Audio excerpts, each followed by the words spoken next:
नमस्कार दोस्तों, मैं अजय वर्मा आपके साथ और आप पढ़ रहे हैं फिजिक्स बाई अजय वर्मा। तो हमारे पास क्वेश्चन आया है कि दो आवेश +2 माइक्रोकूलम व 8 माइक्रोकूलम 1 मीटर दूरी पर स्थित है। पहले बनाते हैं। +2 माइक्रोकूलम इससे 1 मीटर की दूरी पर है +8 माइक्रोकूलम।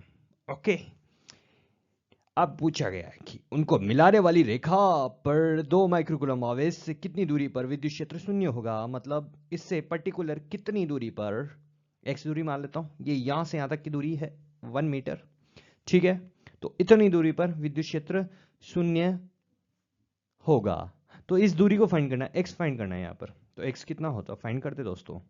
इसमें अगर मैं देखूं, जो विद्युत क्षेत्र होता है एक सदिश राशि होती है, तो इसके द्वारा उत्पन्न विद्युत क्षेत्र और इसके द्वारा उत्पन्न विद्युत क्षेत्र दोनों की अपोजिट डायरेक्शन होगी। क्यों? क्योंकि विद्युत क्षेत्र जहां पर कैलकुलेट किया जाता है वहां पर हमेशा मानते हैं कि वहां पर इकाई धनावेश है। क्या है? इकाई धनावेश रखा गया है। तो ठीक है, इकाई धनावेश पर क्या प्रभाव पड़ेगा? तो मतलब जो +2 माइक्रोकूलम वाले के द्वारा जितना प्रभाव पड़ रहा है उतना ही प्रभाव क्या पड़ना चाहिए? 8 माइक्रोकूलम वाले के साथ पड़ना चाहिए। तो अपन कैलकुलेट करते हैं इस वाले बिंदु पर, ठीक है ना। सी बिंदु मान लेते हैं सर, सी बिंदु पर क्या प्रभाव होगा।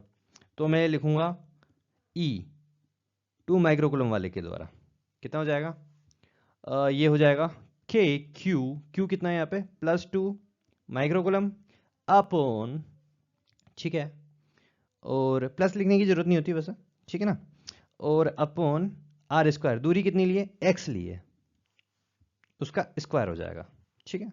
और ई 8 माइक्रोकूलम वाले के साथ के 8 माइक्रोकूलम अपॉन, और दूरी कितनी होगी? ये एक्स है और टोटल 1 है, तो ये बची हुई कितनी हो जाएगी? 1 - एक्स। तो यहाँ पे हो जाएगा 1 - एक्स का होल स्क्वायर, ठीक है। अब क्या करना है, यहाँ पर दोनों का प्रभाव क्या हो जाएगा? शून्य हो जाएगा।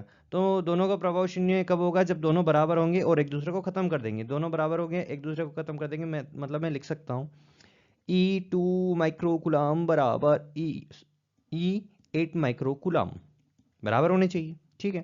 के 2 माइक्रोकुलम अपॉन एक्स स्क्वायर बराबर के 8 माइक्रोकुलम अपॉन 1 - एक्स का होल स्क्वायर। कैसे किया गया? धड़ाम, 2 से गया 8, 4 टाइम्स माइक्रोकुलम, माइक्रोकुलम जिंदाबाद जिंदाबाद चला गया। अपने पास बचता है 1/x² बराबर 4/1 - एक्स का होल स्क्वायर। दोनों तरफ क्या कर दीजिए? अंडर रूट कर दीजिए। कर दिया सर।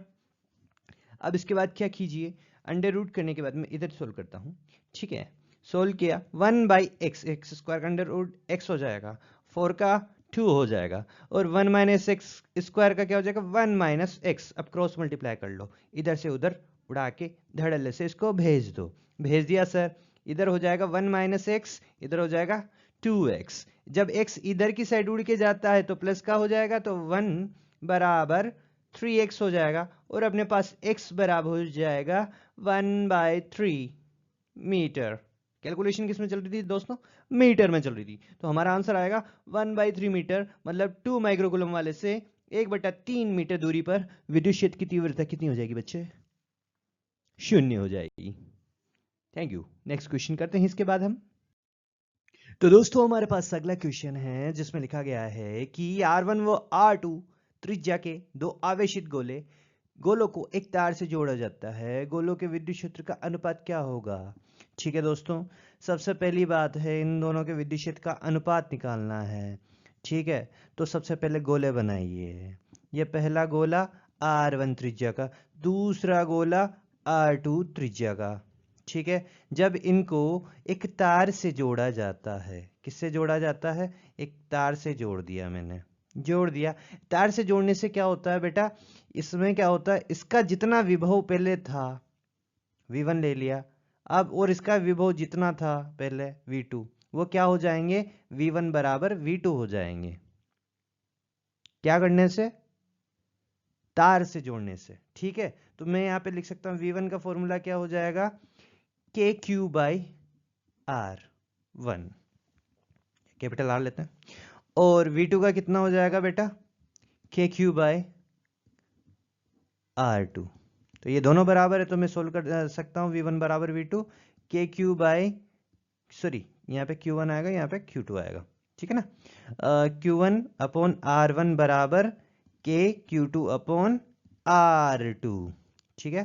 अब K से K कट जाएगा तो मेरे पास बचेगा R2 अपॉन R1 बराबर Q2 बाई Q1, ठीक है। ये रेशियो या फिर बोलो तो एक रिलेशन निकल के आ गया मेरे पास आवेश का। अब मुझे चाहिए विद्युत क्षेत्र का अनुपात। विद्युत क्षेत्र का फॉर्मूला क्या होगा पहले के लिए, E1 बराबर के क्यू बाई R1 स्क्वायर, और E2 के लिए क्या होगा, के क्यू बाई Q1 हो जाएगा Q2 अपॉन R2 का स्क्वायर।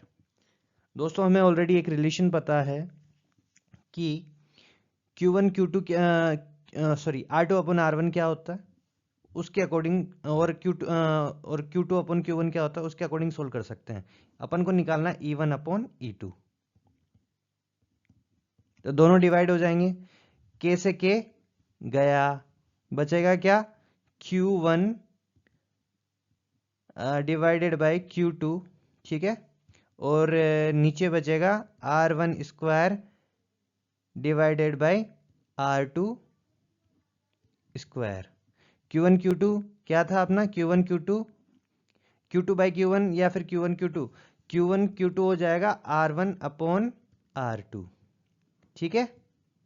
और R1 यहाँ पे स्क्वायर है इसी, और यहाँ पे R2 स्क्वायर है इसी, तो एक R1 से एक R1 गया, एक R2 से एक R2 गया, तो हमारे पास E1 अपॉन E2 क्या आएगा बेटा, ये 1 अपॉन में, ठीक है ना, ये 1 अपॉन में, अभी भी R1 अपॉन R2 बच रहा है, तो E1 अपॉन E2 क्या बचेगा R2 बाई R1। इन्वर्सली था, इन्वर्स था पहले, तो इन्वर्स सोल्व करेंगे तो R2 ऊपर आ जाएगा, ये ऊपर चला जाएगा, और बचेगा क्या नीचे, R1 नीचे बचेगा। अब तो अपने पास ये सॉल्यूशन निकल के आएगा। दोस्तों अगले क्वेश्चन में दिया गया है कि किसी वर्ग के एक विकर्ण के दोनों कोनों पर +10 कूलम आवेश वाले व अन्य दोनों कोनों पर -10 कूलम वाले आवेश रखे हैं, तो वर्ग के केंद्र पर क्या होगा, इलेक्ट्रिक फील्ड और विद्युत विभव का मान क्या होगा।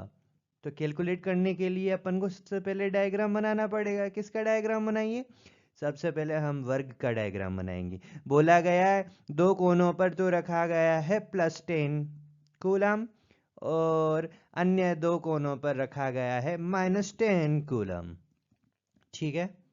इनका प्रभाव क्या होगा दोस्तों, देख सकते हैं यहाँ पे सेंटर पे फाइंड करना है अपन को। क्या करना है, सेंटर पे फाइंड करना है आपको प्रभाव। तो सेंटर पे प्रभाव फाइंड करने के लिए इसके द्वारा इस पर प्रभाव इधर के साइड होगा, इसके द्वारा इसका प्रभाव इधर के साइड होगा, ठीक है ना। और सॉरी, और इसके द्वारा इसका प्रभाव होगा इधर की साइड, प्रतिकर्षण होगा मतलब, और ये इसको अपनी ओर खींचेगा, आकर्षण, ये वाला और ये वाला आकर्षित करेगा, क्योंकि यहाँ पे प्लस इकाई आवेश रखता हूं मैं, ठीक है ना। तो प्लस को माइनस वाला आकर्षित करता है और प्लस वाला प्रतिकर्षित करता है।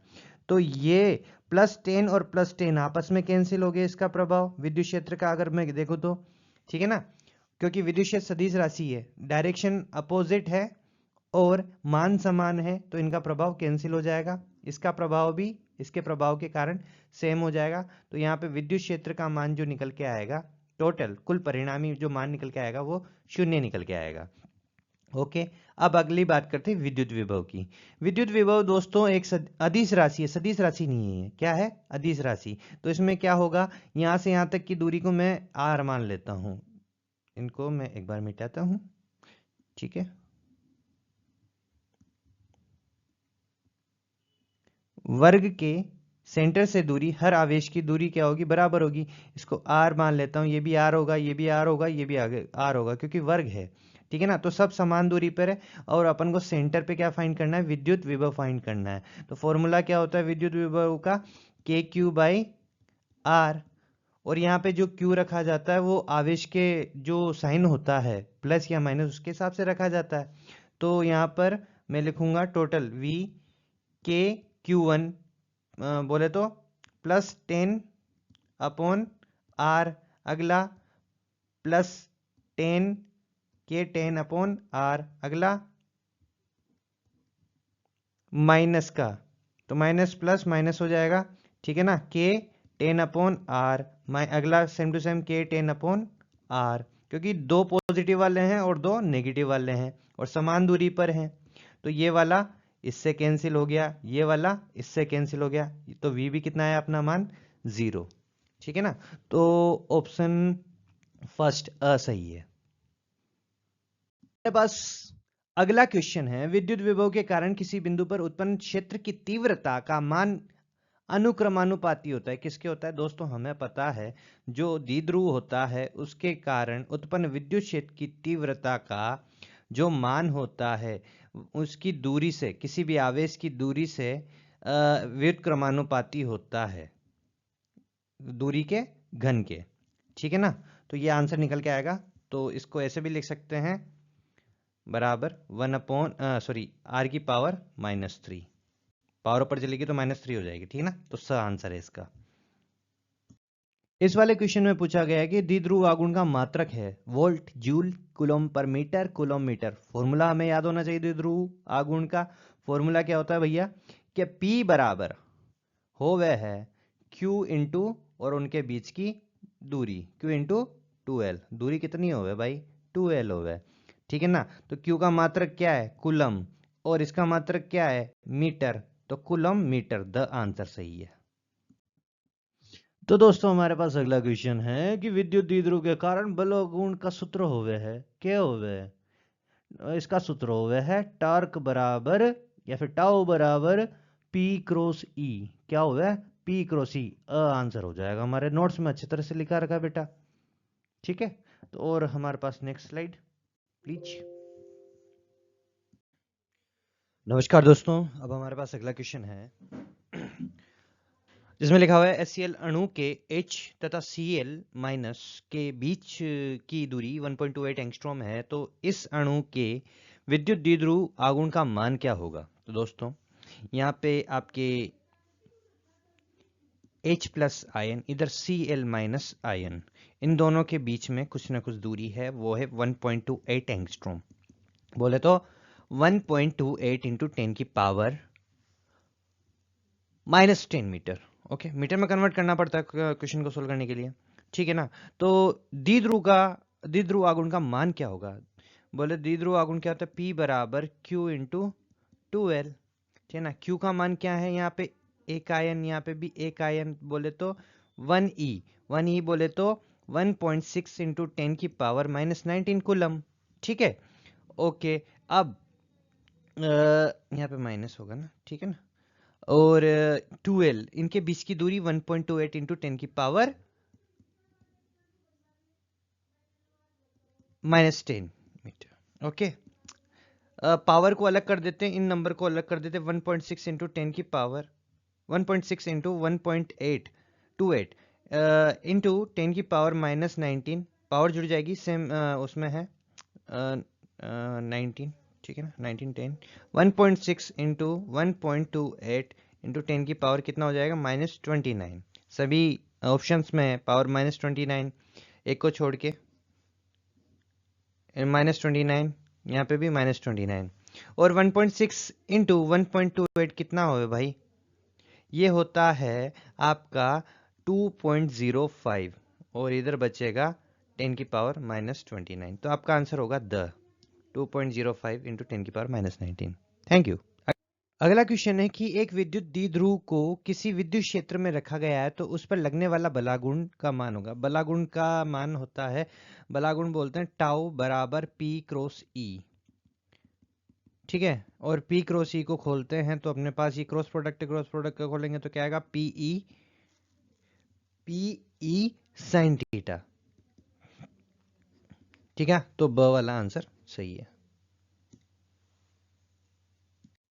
अगले क्वेश्चन में बोला जा रहा है कि एक समान विद्युत क्षेत्र में रखा हुआ विद्युत द्विध्रुव अनुभव करता है। दोस्तों एक समान विद्युत क्षेत्र में रखा हुआ विद्युत द्विध्रुव क्या महसूस करता है, उसमें लगने वाला कुल बल तो हो जाता है शून्य। कोई भी विद्युत क्षेत्र है, जैसे मैं लेता हूँ कोई भी विद्युत क्षेत्र, ये है एक समान विद्युत क्षेत्र है, इसमें कोई भी मैंने विद्युत द्विध्रुव रख दिया, प्लस क्यू माइनस क्यू रख दिया, ठीक है। इस पे जो बल लगता है किसी पर भी ये प्लस से माइनस की ओर जाता है, ये इधर लग रहा है, ये इधर लग रहा है, ठीक है ना। तो दोस्तों क्या होता है, जिस पर जो लगने वाला टोटल बल है F1 इधर F2, ये दोनों बराबर होते हैं, बस दिशा में क्या होते हैं, विपरीत होते हैं। तो कुल बल F1 प्लस F2 तो हो जाता है शून्य। कितना हो जाता है, शून्य हो जाता है। तो इसमें कोई बल नहीं लगता, तो बल वाला तो हम हटा ही देते हैं, तो बल हट जाता है, ये भी बल हट जाता है। तो इसमें सिर्फ लगता है आघूर्ण। क्या लगता है, आघूर्ण। यहाँ पे बल आघूर्ण नहीं, बल व आघूर्ण है, ठीक है ना। तो यहाँ पे लगेगा आघूर्ण, ठीक है, ऑप्शन सही है।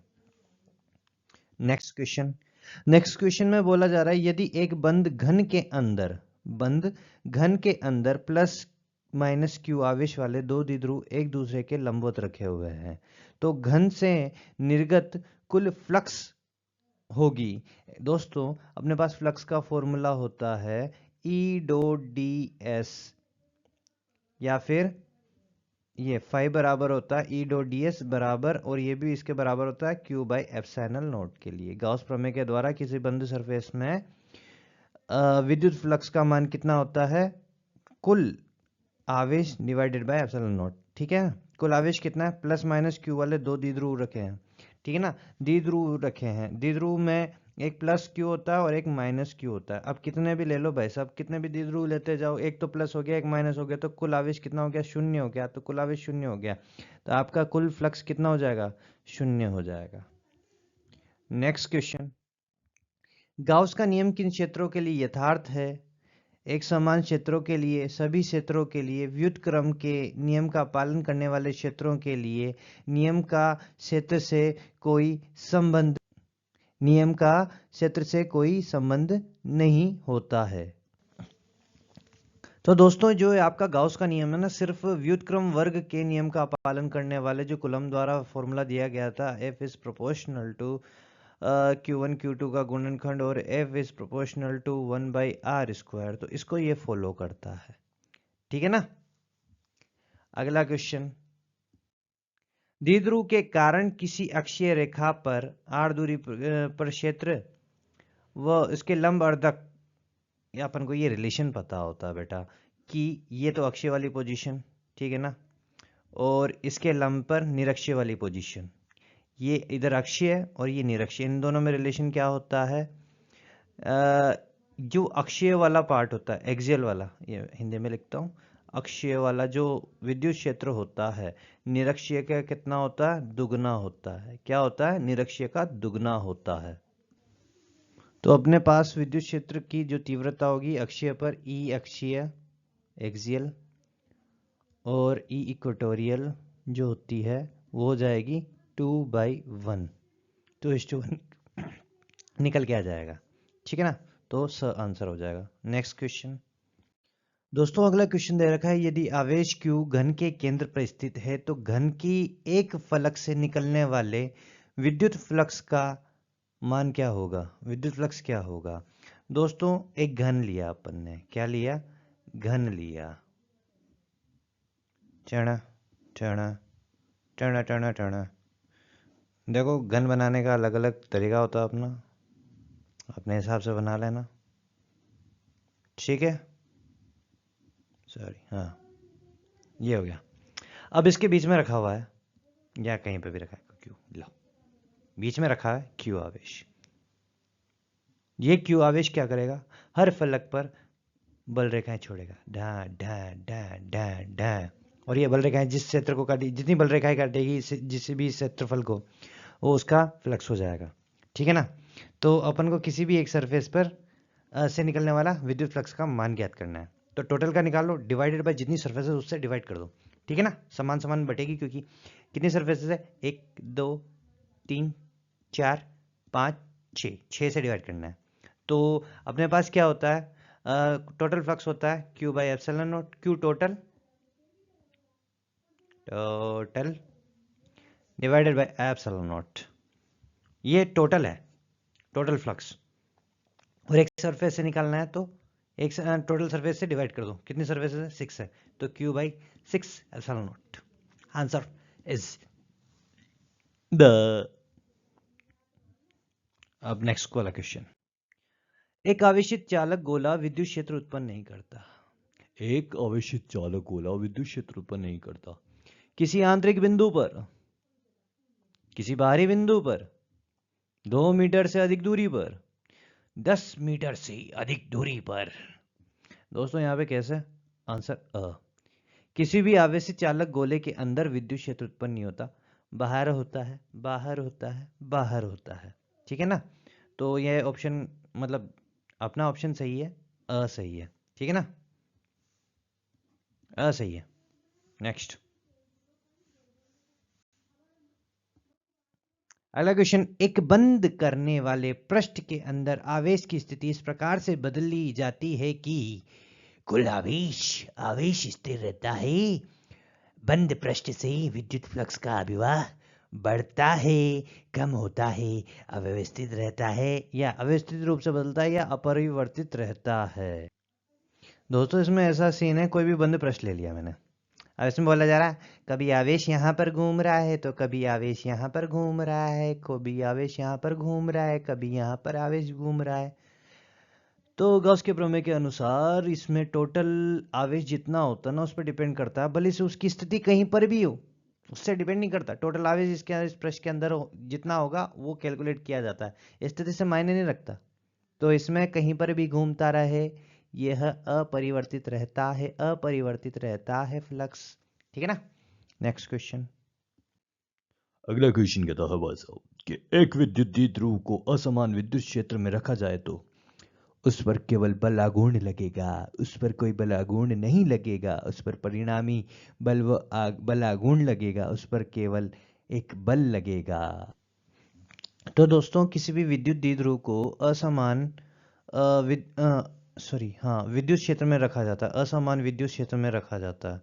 ये माइनस क्यू, ये प्लस क्यू, ये माइनस क्यू, ठीक है ना, ये इधर भाग रहा है, ये इधर भाग रहा है। तो क्या होता है इसमें, जो असमान विद्युत क्षेत्र में डायरेक्शन फिक्स नहीं होती है, ठीक है ना। तो क्या होगा, आपका जो विद्युत क्षेत्र की तीव्र या फिर मैं बोलूँ तो बल, विद्युत क्षेत्र के कारण जो बल महसूस होगा, जो प्रभाव महसूस होगा, वो एक दूसरे बल, जैसे F1 यहाँ पे हुआ, F2 यहाँ पे हुआ, इनको मान बराबर नहीं रह पाएगा। क्या रहेगा, मान बराबर नहीं होगा। F1 इस परिमाण में F1 F2 के बराबर नहीं होगा, ठीक है ना।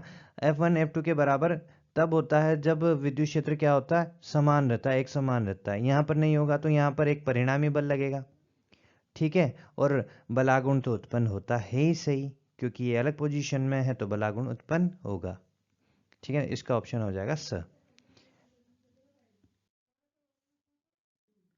विद्युत फ्लक्स का ऐसा ही मात्रक है, ऐसा ही मात्रक के लिए विद्युत फ्लक्स बनाते हैं। सबसे पहले विद्युत फ्लक्स का फॉर्मूला क्या होता है, फाई बराबर एक तो होता है ई डॉट डी एस, दोनों से निकाल सकते हैं, और होता है क्यू बाई एप्सिलॉन नॉट, ठीक है।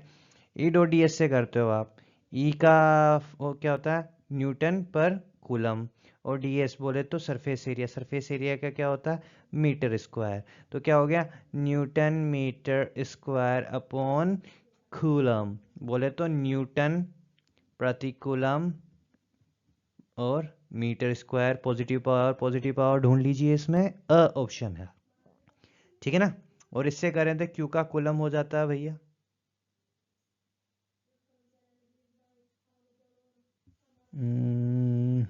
और दोस्तों एप्सिलॉन नॉट का होता है मात्रक कूलम का square upon newton metre square, ठीक है ना। न्यूटन मीटर स्क्वायर ऊपर चला जाएगा, सी से एक सी कट जाएगा, तो न्यूटन मीटर स्क्वायर प्रति कूलम बचेगा। और इसको ऐसे लिख सकता हूँ, न्यूटन -1, ये 1, ये मीटर स्क्वायर। पहला ही आंसर आ रहा है अगला क्वेश्चन, मुक्त आकाश या निर्वात की विद्युतशीलता होती है। ये दोस्तों गलत है, ये दोस्तों गलत है, और मतलब हटा दो, गलत है, ठीक है ना। और ये वाला दोस्तों सही है।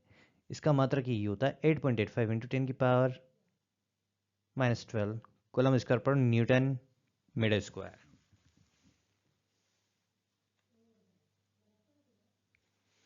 अगला क्वेश्चन आप सब जानते हो, इसको तो देखने की जरूरत थी। अगला क्वेश्चन,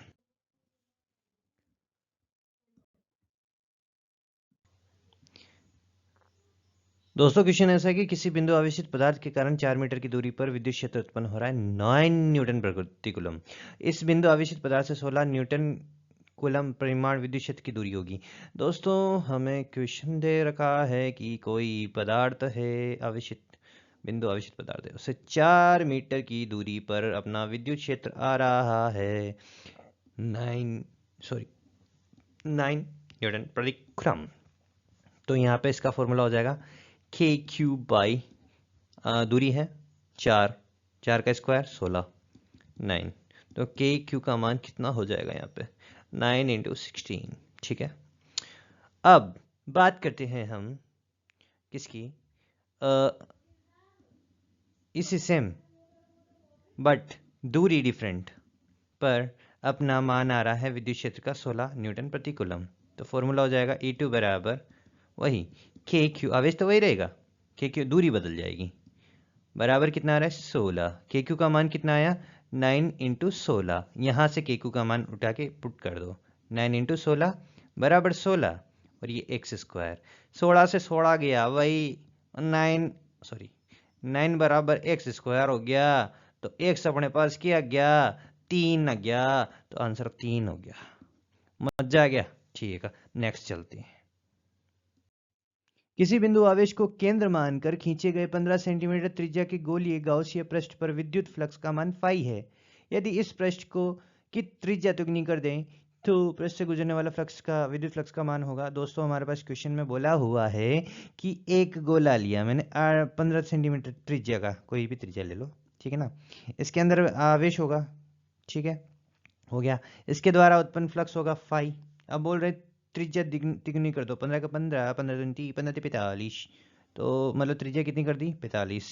अब त्रिज्या बढ़ाने पर इसका फाई का मान क्या होगा भाई साहब, त्रिज्या कितनी बढ़ा लो, इसके अंदर आवेश पे डिपेंड करता है। बंद पृष्ठ के लिए तो फाई बराबर क्या हुआ क्यू बाई एप्सिलॉन नॉट, जब ये तो नियतांक होता है, क्यू एप्सिलॉन नॉट तो नियतांक होगा, ठीक है, जब तक क्यू ना बदले ना तो फ्लक्स भी नहीं बदलता, भले से आप इसको कितने लंबा चौड़ा करते रहो, यहाँ पे क्यू का खेल है इसका त्रिज्या का नहीं, तो आपका फ्लक्स वही का वही रहेगा। नेक्स्ट क्वेश्चन, अगला क्वेश्चन यूं कह रहा कि वायु के लिए परावैद्युत सामर्थ्य का मान होता है, पिछले साल ये आया क्वेश्चन, ठीक है, तो इसका आंसर अ है भाई साहब, 3 इंटू 10 की पावर 6 वोल्ट पर मीटर।